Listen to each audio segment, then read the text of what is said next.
How to get KFC's promo code. The very first thing you want to do is to head over to any of the web browser, or you can move into Safari. Let's head over to Safari for now. Once you are in here, in the source bar, search for KFC promo code 2024. Tons of different sites will be visible to you. You can head over to any one of it. Let me move into this one.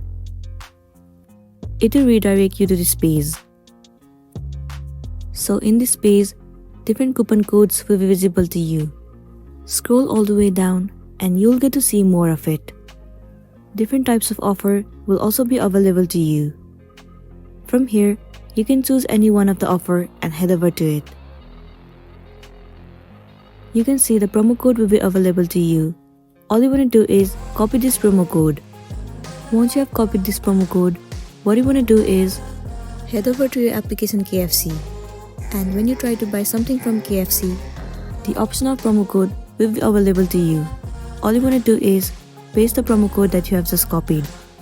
Once you have applied the promo code, you will be able to get certain amount of discount and offers.